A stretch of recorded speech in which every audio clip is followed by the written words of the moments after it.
সমকাল লাইভে আপনাদের সবাইকে স্বাগত জানাচ্ছি। সাথে আছি আমি জুবায়ের প্রধান। সরকারি চাকুরির যে প্রথম এবং দ্বিতীয় শ্রেণীর মুক্তিযোদ্ধা কোটা বাতিলের সিদ্ধান্ত অবৈধ ঘোষণা করে হাইকোর্টের যে রায় সেটি কিন্তু আপাতত বহাল রেখেছেন আপিল বিভাগ এবং সুপ্রিম কোর্টের সাথে সুপ্রিম কোর্টে আমরা অবস্থান করছি এবং কিছুক্ষণ আগেই সুপ্রিম কোর্ট থেকে যে রায়টি এটি কিন্তু বহাল রাখার যে সিদ্ধান্ত সেটি কিন্তু এসেছে এবং জানিয়ে রাখি যে প্রধান বিচারপতি ওবায়দুল হাসানের নেতৃত্বে কিন্তু আপিল বেঞ্চ আজকে কিছুক্ষণ আগেই কিন্তু এই রায়টি আসলে বহাল রাখেন এবং এর ফলে হাইকোর্টের যেই রায় আপনারা জানেন যে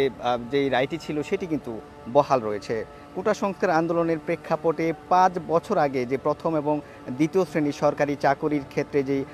নিয়োগের ক্ষেত্রে যে 30% মুক্তিযোদ্ধা কোটা বাতিলের যে সিদ্ধান্ত সেটি কিন্তু অবৈধ ঘোষণা করে গত 5 জুন রায় দেন হাইকোর্ট এবং এই রায়ের ফলে কিন্তু প্রথম এবং দ্বিতীয় শ্রেণীর যে সরকারি চাকুরিগুলো রয়েছে সেখানে কিন্তু মুক্তিযোদ্ধা যে কোটা সেটি কিন্তু ফিরে আসে। দর্শক, এই যে মুক্তিযোদ্ধা কোটা যে আন্দোলন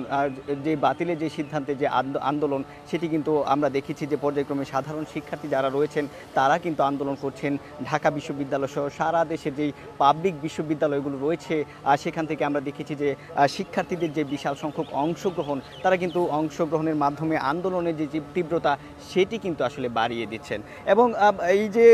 মুক্তিযোদ্ধাদের সন্তান এবং নাতি নাতনি তাদের যে জন্য যে কোটা রাখা হয়েছে, কিছু কিছু মুক্তিযোদ্ধা পরিবারের সন্তান যারা রয়েছেন তারাও কিন্তু সেক্ষেত্রে বলছেন যে এটি কিন্তু আসলে বাতিল কোটা কিন্তু আসলে বাতিল করা প্রয়োজন। কিছু কিছু ক্ষেত্রে কিন্তু তারা সেই দাবি কিন্তু কয়েকজনকে আমরা গতকালকে যেই ঢাকা বিশ্ববিদ্যালয়ের যে আন্দোলন সেখানেও কিন্তু দেখেছি এবং সুপ্রিম কোর্ট থেকে কিছুক্ষণ আগেই কিন্তু এই রায়টি আপাতত বহাল রাখা হয়েছে এবং পরবর্তী যেই শুনানিতে কিন্তু যে আনুষঙ্গিক অর্থাৎ রায়টি থাকবে কিনা সেটি নিয়ে কিন্তু পরবর্তীতে কথা হবে এবং জানিয়ে রাখি যে স্বাধীনতার পর মুক্তিযোদ্ধার সন্তান যারা রয়েছেন, মুক্তিযোদ্ধাদের নাতি নাতনি যারা রয়েছেন তাদেরকে সুবিধা দেওয়ার জন্য কিন্তু সরকারি যে চাকুরি সেখানে প্রথম এবং দ্বিতীয় শ্রেণীর সরকারি চাকুরিতে কিন্তু কোটা রাখা হয়েছিল। সেখানে মুক্তিযোদ্ধাদের জন্য 30% এবং জেলা কোটা 10% এবং যারা হচ্ছে প্রতিবন্ধী তাদের জন্য 1%, উপজাতি কোটা 10%, উপজাতি কোটা 5% এবং নারী কোটা 10%, মোট 56% কোটা কিন্তু রয়েছে বাংলাদেশে যে সরকারি যে চাকুরিগুলো রয়েছে সেখানে এবং সেই সরকারি চাকুরিগুলোতে এই যে কোটা রাখা হয়েছে এবং সাধারণ শিক্ষার্থী যারা রয়েছেন তাদের দাবি, তারা বলছেন যে এই কোটা রাখার ফলে মেধাবী শিক্ষার্থী যারা রয়েছেন তারা কিন্তু অনেক বেশি উপেক্ষিত হচ্ছে না এবং যোগ্যতার যে মূল্যায়ন সেটি কিন্তু হচ্ছে না। এই দাবি কিন্তু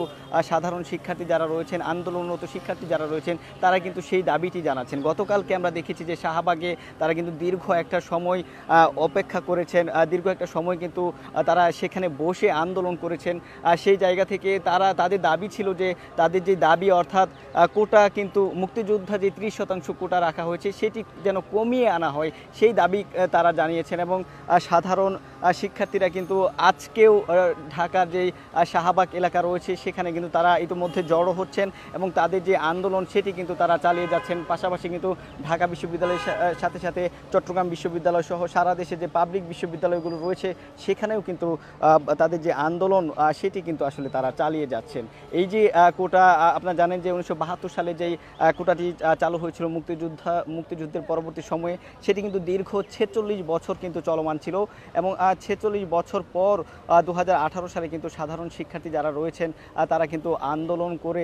এই যে কোটা পদ্ধতি সেটি কিন্তু আসলে তারা তীব্র আন্দোলনের মাধ্যমে বাতিল করতে সক্ষম হয়েছিলেন এবং তার পরবর্তী সময়েই কিন্তু আবার মুক্তিযোদ্ধার সন্তান যারা রয়েছেন তারা কিন্তু আসলে হাইকোর্টে একটি আবেদন জানিয়েছেন যে তারা আসলে কেন সুবিধা পাবেন না। এই মর্মে যে তাদের যে আবেদন সেটি ফলেই কিন্তু আবারও যে মুক্তিযোদ্ধাদের জন্য যে কোটা সেটি কিন্তু আবারও চলমান রয়েছে এবং এরই প্রতিবাদে কিন্তু আবারও রাজপথে তারা যেমনটা বলছেন যে তাদের যে আন্দোলন সেটি তারা চলমান রাখবেন এবং যতক্ষণ না পর্যন্ত তাদের এই দাবি না মানা হচ্ছে তারা কিন্তু রাজপথ থেকে যাবেন না। দর্শক, সুপ্রিম কোর্ট প্রাঙ্গণ থেকে এই ছিল মূলত আপনাদের কোটা আন্দোলনের যেই রায়ের যে শুনানি সেটির সর্বশেষ।